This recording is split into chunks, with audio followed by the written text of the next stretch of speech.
Today I'm going to talk about a program that I implemented at the end of last year. It's not the first time I've done it. I did it about, 6 or so years ago for about 6 months. And then I brought it back because there was a need and there was an opportunity. So need meets opportunity and voila. And the need was, or at least the program, I brought it back into the school because 2 children needed it. And I've got a philosophy at the school, and it kind of stems from our personal experience. When you isolate a kid away from their peers, what you're telling them is there's something wrong and you need to be taken away and something's off. And you're not actually saying that. You're just saying, hi, let's go do something fun. And the OT comes into the class and takes the kid away. And I first noticed it when I started looking at remedial schools back 15 years ago, where I walked through a school and I was watching this teacher do this incredibly fun lesson with these 6 or 7 kids. The OT walked behind me into the class and let's call little Johnny. Little Johnny, it's your time to come with me. And as enthusiastic as the OT was, you could see this, what? What's wrong with me that you're pulling me away? So I keep that in mind. That story is strong for me. So when I implement something at the school, I implement it for everybody, not for one. So that's why we have judo and drumming and movement and breath work and drama, because they are individual people who would really benefit from those from a therapeutic point of view, of therapeutic support. But it would be terrible to pull 2 people out and go, yeah, off you go to drama. And they go, why just us? Because they're human beings. They've got these questions. And just because they don't have the words to ask why us, you cannot assume that they're not thinking it. And in fact, you can assume that they are thinking it. So I've got a little boy who we found out, or through just chatting and trying to figure out why he was not thriving, physically, emotionally, socially, academically, just not even not thriving, just almost regressing. Through getting really curious, that's really important for us, and observing, we realized he was eating no protein. And this is a big deal, especially now with the prevalence of autism at the moment. There's this observation that I've had and others have had that many children on the autism spectrum have a very limited diet and the gut health, and we can talk about that some other time. But here's this little boy and he's really not going anywhere. And when you're not going anywhere, you're actually going backwards. And we realize he's not eating any protein. Okay, fine. Chat to the mom. The mom's, I'm trying. He just won't do it.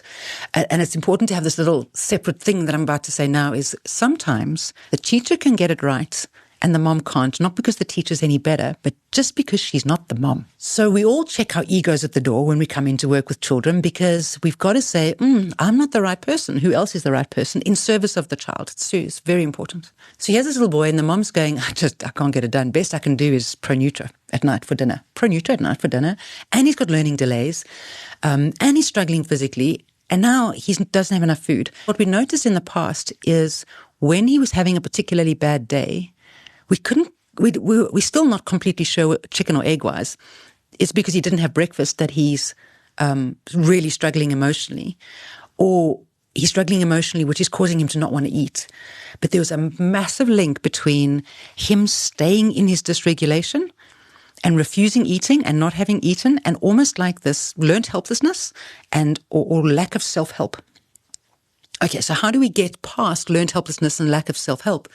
Well, the kids, they can't get themselves out of it. First of all, they're a kid, and I don't think adults can do it either. We need somebody to go, I'm stuck in the well, please put the ladder here and maybe hold my hand as well, because I can't get out of the mud myself. As a school, we have quite a big role to play with children, but we're also limited. I can't put your child to sleep. I don't want to put your child to sleep. That's your job. Your job to give him dinner. But what can I do? Then we have a little girl who was refusing to eat.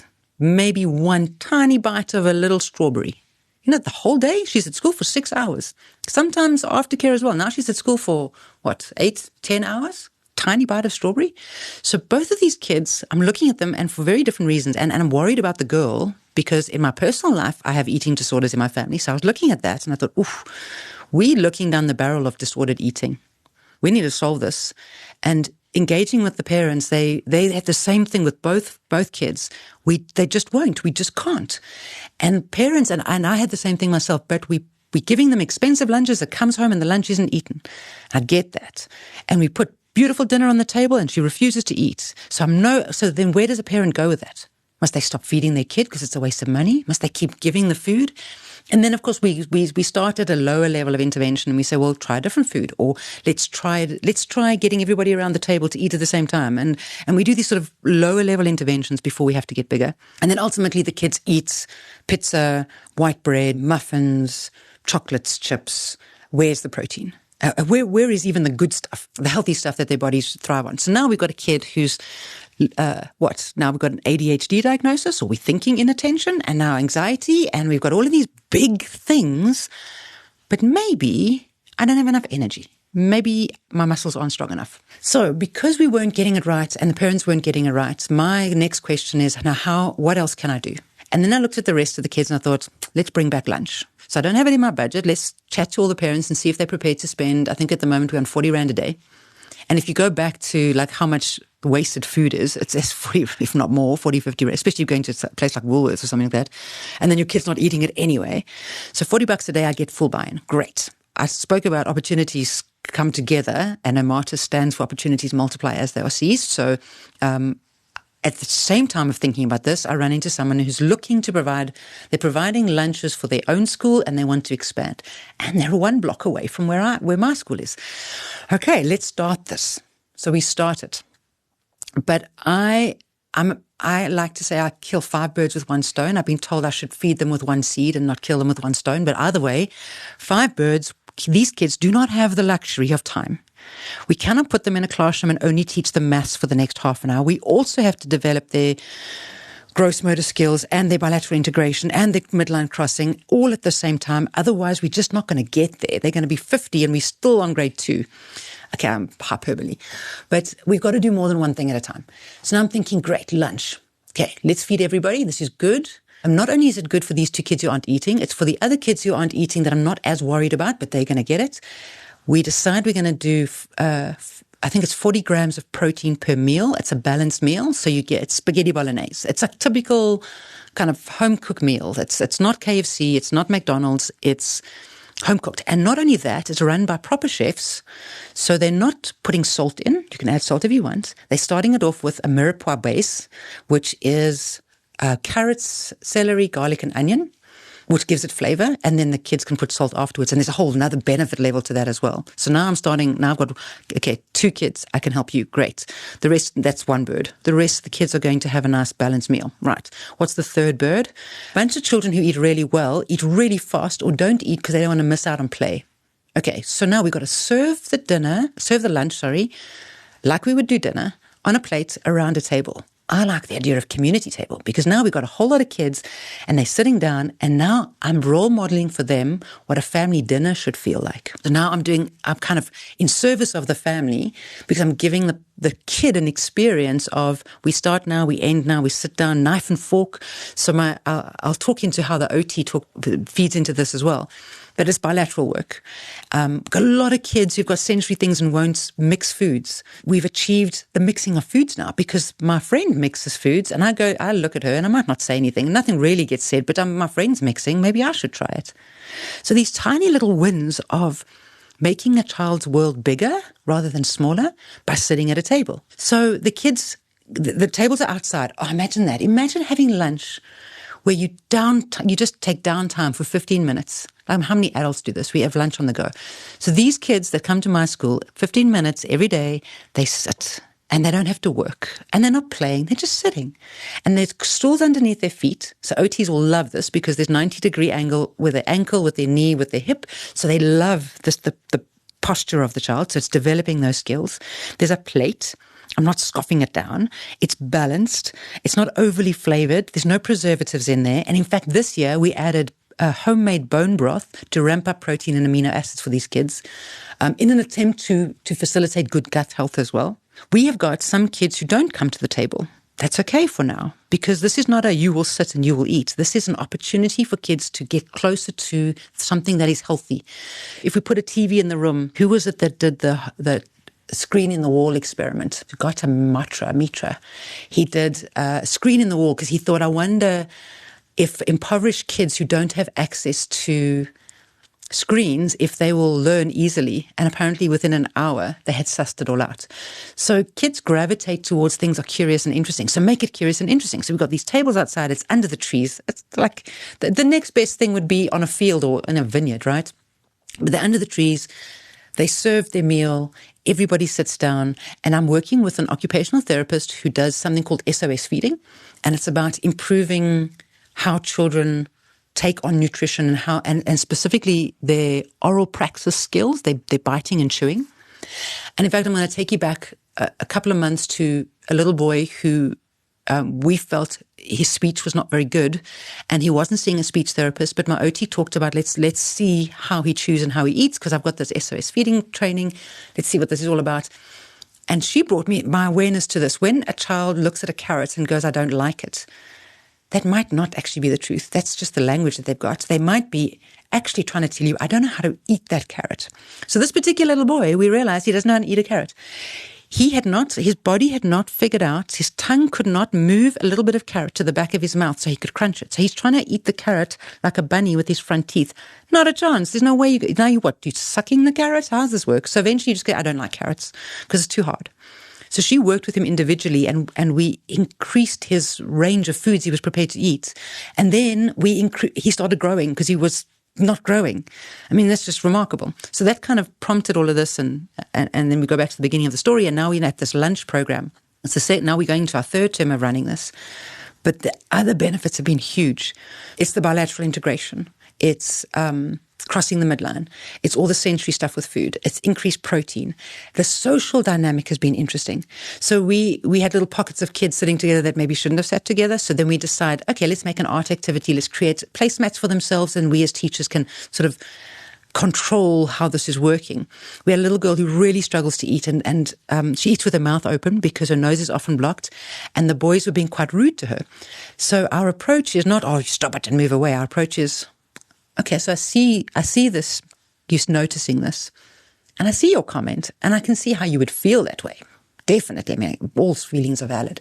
But is there another way we can handle this?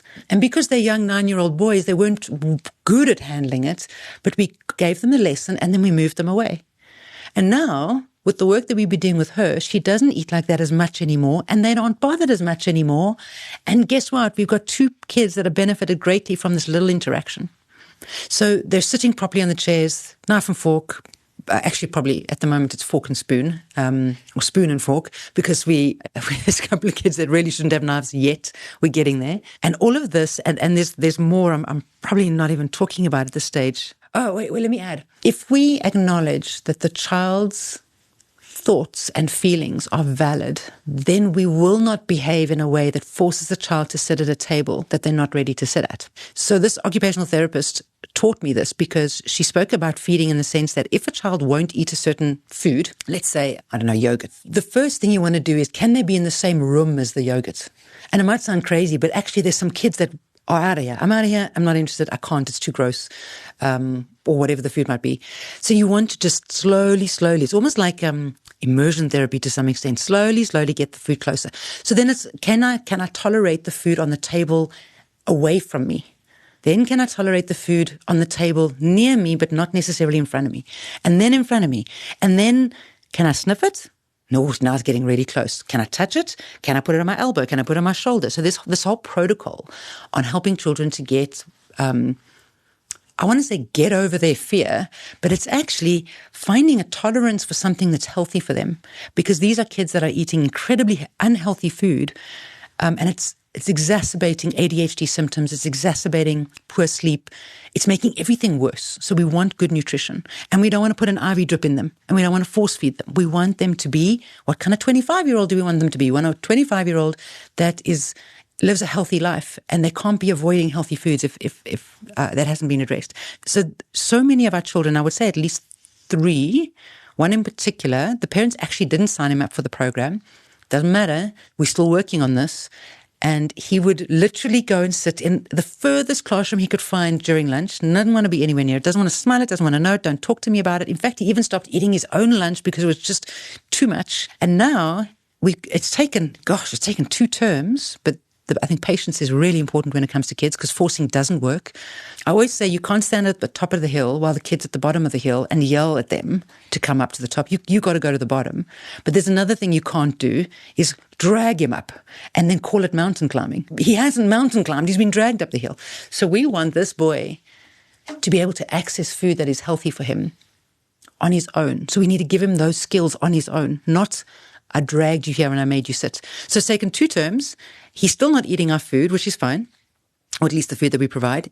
But he's prepared to sit at a side table with 2 other children eating the lunch food and his lunchbox in front of him. And I don't know if I'm right or not, but he might have had some of his lunch at some point. So he might actually be participating in the eating. But if you think where we came from, and at home they're saying he just refuses so much food, and we're very worried about his health. So the lunch program, if I go back to it, this is what we do as a school, is we identify this kid really needs this low-level intervention not working. How do we ramp it up? And at what point do we need to get everybody involved?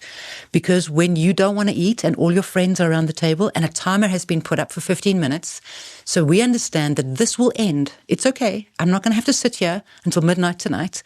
At the end of 15 minutes, I will be released. And for the kids who eat well, I'm telling them, don't worry, you'll get your break. At the end of 15 minutes, everyone will get a break. So everyone has this structure. So I'm always with structure and flexibility have got to go together. So we've got the timer, we've got the meal. They don't get to choose what meal they have. This is it. If you don't like it, oh, okay, now you know. Do you know why? So it's not, oh, don't be silly, carry on eating, not force feeding. We start with small portions. You can come back for seconds. With the particular girl that was struggling to eat and not eating at all, she at the moment is coming back for fifths. She's not eating the lunch that her mom packs her, that she's historically packed her because it doesn't have enough protein in it. She's eating so much protein now.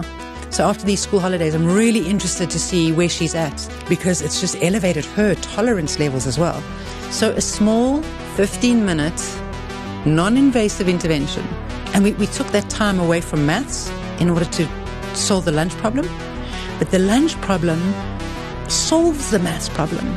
Because we're empowering children, we're listening to them, we're hearing them, we're giving them a voice. So when we ask them to do the hard maths, they have an experience of empowerment and motivation and listening to their voice, and they're more likely to try the maths. So the shift from maths to lunch for now has been a remarkable difference. It's quite phenomenal what we can do when we sit back, observe, think, and think beyond, perhaps think in a spider web in a way, and try and feed 5 birds with 1 seed. So that's where I want to leave it today.